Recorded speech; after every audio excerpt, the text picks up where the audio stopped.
It's lunch on day 3 of the Lord's Test match. The best thing about that session was that we got the entire day's pay at the moment because the sun is shining nice and brightly. That of course isn't helping seam bowlers much, but India has still managed to pick up 4 wickets. VVS Lakshman joins me right now here in the studio. Before I get talking to him, a quick look at the match summary up until now. As I said, England right now in their first inning, 89 for 4.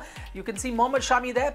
He's picked up 2 wickets for 27 runs, and then Pope is the top scorer with 28. Okay, VVS Lakshman with me. How important was that wicket right at the stroke of lunch, getting the big fish in Joe Root? Very important, because if there is one batsman in this English lineup who is in form and who is very proactive, it is Joe Root. He batted well at Birmingham, and as a captain, he'll have that extra responsibility. So very good wicket, and in fact, I felt a very good session, which I feel it's session for India. Yes, they must have been little unhappy with probably 10-15 runs, which is a little more extra than what they would have expected, but the bowlers were right on the money. I think the length and the line was perfect, and I think that's the kind of discipline you have to show throughout this innings. I'm just going to go back to that Root dismissal. We've been talking about how Ashwin was working things up when he was against Alistair Cook, but this one we kept seeing Shami bowling those outswingers and then got one to jack back in. Perfect way of setting up a class batsman like Joe Root, and Shami right from the Birmingham Test match, great wrist position, and that's what you plan when you get a great batsman out, because you set him up by bowling wide outside the off stump, and one ball which nips back in and which caught him, really guessing, and I felt that Shami and Ishant Sharma, the two fast bowlers, the lines they bowled, the lengths they bowled were very good, and also I was very impressed with the way Hardik Pandya bowled today, because he already bowled 6 overs, and what was impressive was that he was getting the swing, which is so important as far as the India bowling is concerned. I'm talking about Hardik Pandya. Not only has he picked up a wicket, as we were saying, that sharing the workload, so Virat has gone to him. Yeah, he has to. That's the answer we're waiting for. Yeah, he has to, especially when the ball is new. You want all the 3 bowlers to contribute, and it's very important to rotate them, and that's why I think it's a good move, and I hope that it continues, because even though the score is 107 which India posted and they're close to that with I think 16 runs behind, yes. I think it's very important to take wickets, and the only way India can come back into this test match is by taking wickets, and England at the moment in the dressing room will be jittery because they've lost 4 wickets, the big wicket of Alistair Cook and Joe Root. There's Bairstow who's a batsman in form, then there's Butler, there's no Ben Stokes, is something which we have to realize, okay. So their tail may be a little long.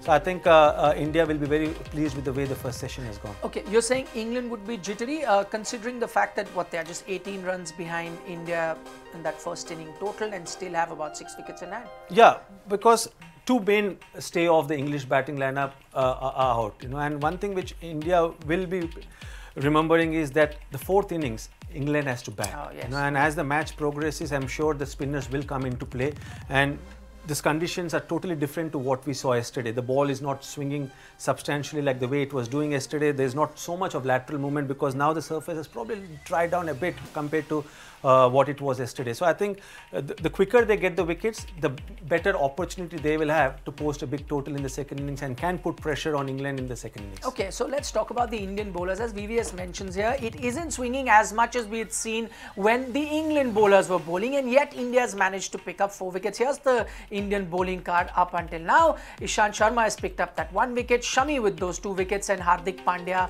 1 wicket. So those are the 4 wickets that India has managed in session 1 of day 3. Credit to the Indian bowlers, as you were saying, it's not helping as much as it helped the England bowlers. So in that scenario, they've done good. Credit to Indian bowlers because that's what you have to do at international cricket. See the conditions and adapt your game plan. Because yesterday the ball was swinging, so you can pitch the ball up, you can force the batsman to play a false shot on and outside the off stump. But when the ball is not swinging that much, it's very important to bowl a line which is wicket to wicket line. And if you see the dismissals, majority of them are LBW dismissals. That means the line of the fast bowlers has been straight, and that's what they will be continuing to do. Did they correct that? Because if you're correct, in those first 3 overs they were spraying the ball a little bit and then got back on track. Yeah, because in the first 3 overs they were looking for swing, and the moment they realized realized that it was not so much what it was yesterday, and that's when they immediately shifted, because they also realized that the margin of error is very less, considering that they've just got 107 runs on the board. So I think the margin of error will be less, and discipline is the key word as far as Indian bowlers is concerned. And assessing the situation is what is very important when you're playing in international cricket, and that's exactly what the experienced bowlers in Shami and Ishant Sharma did. Okay, now let's talk about the spinners. The only spinner that came on to bowl was Kuldeep Yadav. Surprised? That was a surprise to me, especially keeping in mind the way Ashwin bowled at Birmingham. You expect him to come ahead of Kuldeep. Yes, Kuldeep has got that mystery. He's a wrist spinner, and Pope was on the wicket, but there was also Joe Root, who played really well in the one-day years. And I would have just got Ashwin just to give that confidence to the senior pro, because the senior pro did really well in Birmingham, and he would be looking forward to get the ball ahead of Kuldeep. So as a captain, sometimes you have to work out what the bowler will be thinking, and the whole session Ashwin didn't bowl a single over, and that came as a surprise to me. So I would have definitely gone for Ashwin ahead of Kuldeep. Talking about Kuldeep, I mean, that first over, the ball was all over the place. It could be jitters, playing his first test match in England, different ball, as we're saying, he bowled with the white one, but this is different. Yeah, that always as a role, because for an Indian bowler going to England for the first time, playing with the Dukes for the first time, definitely may not have got that grip, because he just played one practice game, even though he must be using this Duke's ball in the net sessions. But I think you don't expect that from Kuldeep, because the maturity I saw in him right from his first test at Dharamshala. So he's definitely not overawed by the occasion, because someone playing his first test, there you see the nerves, but he was not at all nervous or tentative in Dharamshala. So I think it's just about not getting his rhythm right. Okay. And Kuldeep is a rhythm bowler. Any wrist spinner for that matter is a rhythm bowler. So I'm sure that he will work that out, because he has to bowl with patience. One thing with wrist spinners is they're always looking to take wickets, so always be attacking in their mind. But if the conditions are not suiting them, I think it's important first to get the rhythm. If that means that he has a defensive fields, bowl to a plan, build pressure on the batsman by bowling a lot of dot deliveries, and then once you get your rhythm, then you can have attacking fields, right, and then you can look for wickets. Just to give the benefit of the doubt to the captain, could he have got Kuldeep on because there were two right-handers? I mean, the wrist spinner would be bringing the ball in, but he bowls a lot of googlies, the other one. Yeah, I think that must be the reason, why Ashwin was not given and Kuldeep was given ahead of him. But having said that, the way Ashwin bowled both to right-handers and the left-handers, and he got the wicket of Joe Root in Birmingham, especially in the second innings, where he was brilliantly caught by KL Rahul. So I think there's a myth where the right-arm off-spinner cannot bowl to right-handers, and majority of Ashwin wickets will be that of right-handers and not so much about the left-handers. You spoke about the mental thing or the effect it may have on an Ashwin. Could it work the other way around, where he'd be fired up next time he gets the ball? I think that's the way it should be, because as a bowler, when you're playing for your country, or for that matter any team you're playing, it's very important to be ready whenever the ball comes to you, or the captain gives you the responsibility of bowling. And Ashwin knows that each and every bowler has to contribute in this test match. It's not only the fast bowlers. As a bowler, whether you're a spinner or fast bowlers, you have to contribute, whether that is taking wickets or that is building pressure by not giving easy runs from one end. So Ashwin has to do that dual job, and so also has Kuldeep that responsibility. Okay, let's talk about the debutant in Ollie Pope. He had a decent start, but do you think the Indian team really worked on him? The way they got him out as well, I mean, seemed like they had a plan against him. And that was really good to see, because when you see his technique and when you see his head position was falling, which means that it's predominantly more on the onside. So that means that his left leg can go across, and whenever he plays on the onside, the ball can go in the air. And when you see the field position, you had a short mid-wicket catching, you had a square leg fielder next to the square leg umpire. And I think that's what modern cricket is all about. The amount of data available, the amount of footage available. I'm sure Dhananjay, the computer analyst with the Indian team, must have got a lot of footage, got a lot of information about Pope, because Virat Kohli in his pre-match press conference said that he didn't watch too much of Pope. But that's the information what the computer analyst usually gives to the bowling coach, and then the bowling coach sits down with the bowlers and works out a strategy which the captain is aware of. And it was really good to see that right from the first ball, they had a plan which was a perfect plan to Pope. The other thing that Ravi had mentioned at the start of the day was that the good option to do could be to play attacking game. Did you see the English team do that a bit? We saw Cook getting off runs really quickly. Pope did the same thing, almost a runner ball. I think it was not a conscious effort. I think they scored off balls which deserved to be scored. You know, it was not where they did something out of the ordinary. I think they had a game plan, and the game plan was very clear. Whenever the ball was there to be hit, they hit that. They didn't try to do something which tried to be proactive. It's just normal cricketing shots.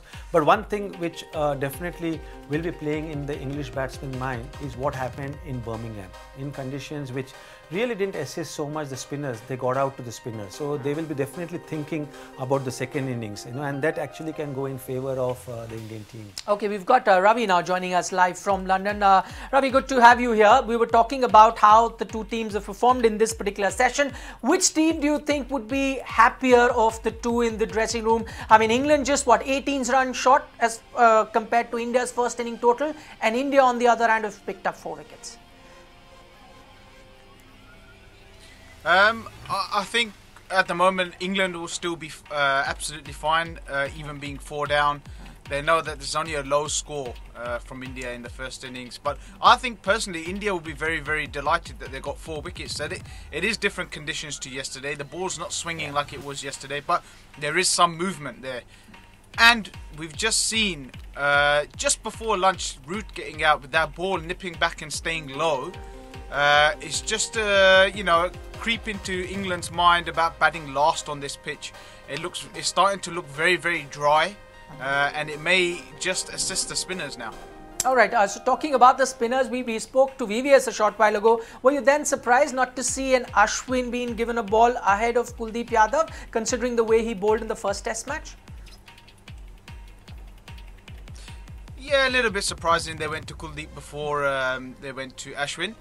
But I think it was more the fact that they want to get Kuldeep into the game. It'll make him feel a lot more relaxed. I think Pope definitely wouldn't have seen anything of Kuldeep, hasn't faced him in the one days or anything. So I think India thought, let's get our mystery spinner on. He might be able to just get him out very cheaply because he won't be able to read him. I think that was more the thinking behind that.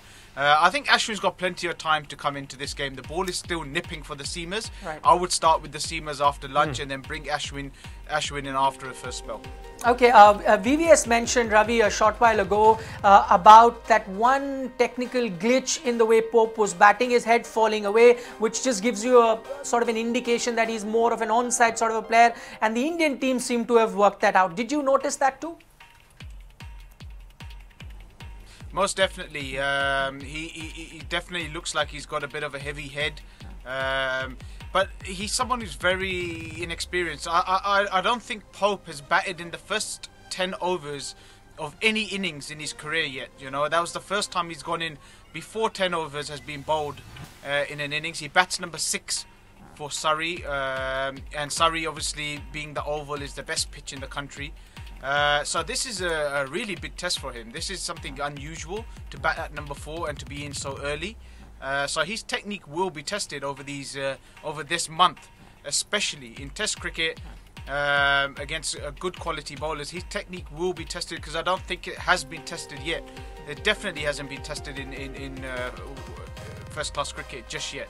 Okay, and finally, Ravi, we spoke about India may miss Umesh Yadav on this particular track, but the way Hardik is bowled, do you think that's damage has been limited to an extent for India with Hardik's performance?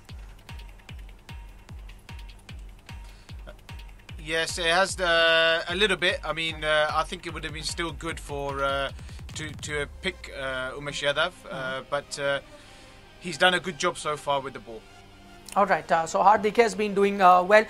Going in this particular session, final word from you, VVS. He talks about still stick with the seamers. You would do too? Oh, absolutely. Ball is still new, ball is hard, and the seamers still will have a huge impact early on with this cricket ball. So I feel both hands, Ishant Sharma and Shami, should start, and put pressure on the new batsmen at the crease. All right, so the Indian seamers have picked up 4 wickets in that first session. The game really well balanced at the moment. England just 18 runs behind India's total. But remember, England need to bat last on this particular track. And as Ravi was mentioning, he can see the pitch drying out a bit, which may assist the spinners later on as the game progresses. Ravi Bopara, VVS Lakshman, thanks so much for joining us. We'll have them back again during the tea interval.